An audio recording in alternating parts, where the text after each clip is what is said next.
All right, here we go. In 3, 2, 1. Hello, everyone, and welcome to Hojo. You may call me HJ. On today's show, we're going to be checking out a few things. Number one, cookies. That's right, folks. Cookies, the undeniably delicious, wonderful treat that anyone can eat just about, unless you're allergic to tree nuts and things like that, because most cookies are processed in the tree nuts factory. This is not on my notes, but I want to say this because I am reading notes today, and you wouldn't know it, but I am again, and that's not a joke. People are going to say, "Oh, he keeps on making that joke." It's not a joke. I'm being honest. Anyway, we're going to be talking about cookies today. We're going to be talking about William Shakespeare. And a movie review, 61 years in the making. All that and more coming up right here on Hojo. Stay tuned. I made it. I got through it.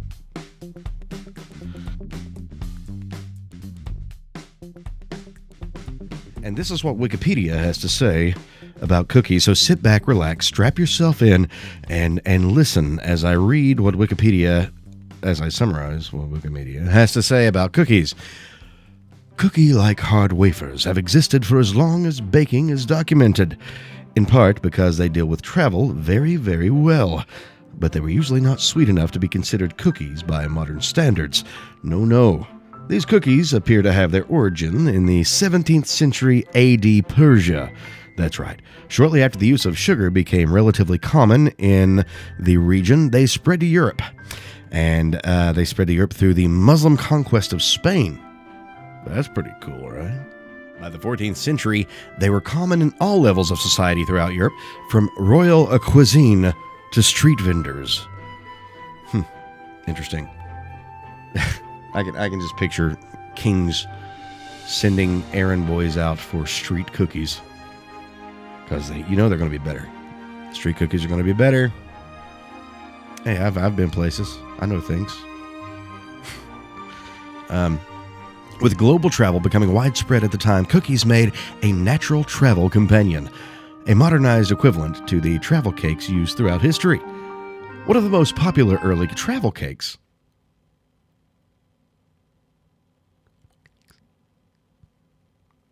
All right.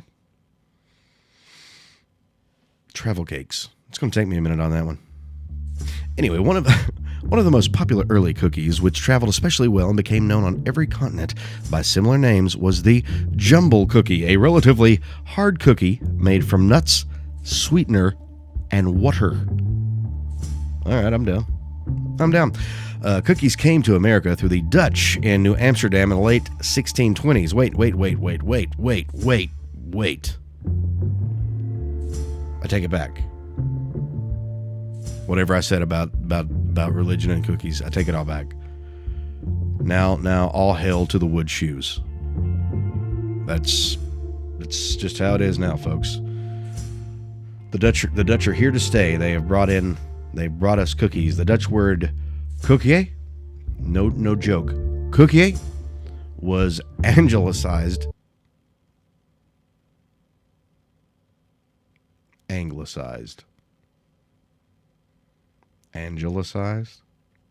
All right. The Dutch word for kjage was anglicized to cookie or cookie monster. The earliest reference to cookies in America is in 1703 when the Dutch in New York provided, in 1703 at a funeral, 800 cookies. That's it. That is literally it. The Dutch in New York provided in 1703 at a funeral 800 cookies. Oh, the Dutch in New York provided 800 cookies to a funeral in 1703. Wow. The most common modern cookie, given its style by its creaming of butter and sugar, was actually not common until at least the 18th century. Now you have a little background on cookies, and I know that was stuff that I didn't know. I wasn't aware of that, so now we all know together, and I feel like we're all a little bit smarter for it. Either that or you're a little bit dumber for watching this. Anyway, I'm going to rank for you the top 3 cookies, my top 3 cookies, and what I want for you to do is to put down in the comments down here, in the bottom. There's my fingers. I hate looking at people's hands and stuff. It's so weird. So I try to hide mine. And 2, this is a perfect time to explain this. Sorry about my wardrobe today. It is hot. It has been very warm the last 2 days, which is, great for me. I love heat, man. It's awesome. It's the best thing ever. It's a lie. I don't like it. Summer's coming up, and I'm getting anxious just thinking about it. Rough stuff. Number 3, coming in at number 3, the Danish wedding cookie. I know that sounds absolutely insane, but think about it. Just think about it very carefully. Those who hate it will always hate it, but think about that. It's a nice, comforting cookie. It's a cookie that symbolizes celebration, happiness, and sometimes death. The circle of life symbol. It's the all around life cookie. Moving on, cookie number 2. Number 2 on the list is the Oreo. That's right, the perfectly dunkable, absolutely wonderful Oreo. You can't really go wrong. Now, everybody wants to talk about the double stuffed or the thin or all this other crazy concoctions of the company. I think that you're messing with things that are beyond our capacity of understanding here, folks. I think that there are certain things in life that humanity, that human psyche, that our own simple human mind should not even dare to delve into, and that is, one of those things is the perfect concoction of regular Oreo with the regular stuffed cream. You cannot go wrong with that, and I feel like it's time that we stop playing games. I know you don't agree with me. That's okay. That's okay. Tell me what you like. You don't have to agree with me. It's cool. This is what I like. And remember, if you don't like what I like, it's okay. It's very important that we discover what we like and we know what we like. And more importantly, we're not afraid to stand by what we like and want what we like and get what we like. That's okay. There's nothing wrong with that. Now, I totally believe in compromise, but there are times that we should all get a little bit of what we like. And my number 1 cookie, well, let me do an honorable mention first. This one's actually not in my notes. I just remembered it, strangely enough. For those of you in the UK, I'm sure there's no one from the UK watching. But those, am I clipping again? What in the world? No, it's just my popper stopper doesn't work. It's because it's too close to the microphone. There, is that better? Does that make you happier? Audio file. All right. So here we go. For those of you across the pond, our neighbors across the pond, my favorite cookie or biscuit, we'll call it a biscuit there because that's really what it's called over there, is the Jammy Dodger, made famous and popular by Doctor Who. I highly suggest, yes, I am checking my message right in the middle of me talking. I highly suggest checking out the Jammy Dodgers. It is, they come in several different flavors. You can order them from Amazon. Of course, right now, I don't think that that's an important thing to get from Amazon. I'm sure you should be using what little bit of funding we can get for those of us who don't have work to actually buy necessities and not things like Jammy Dodgers or cookies at all. So probably the timing of this particular video is not the best, but I think that's been absolutely certified from the main beginning that I am horrible when it comes to timing.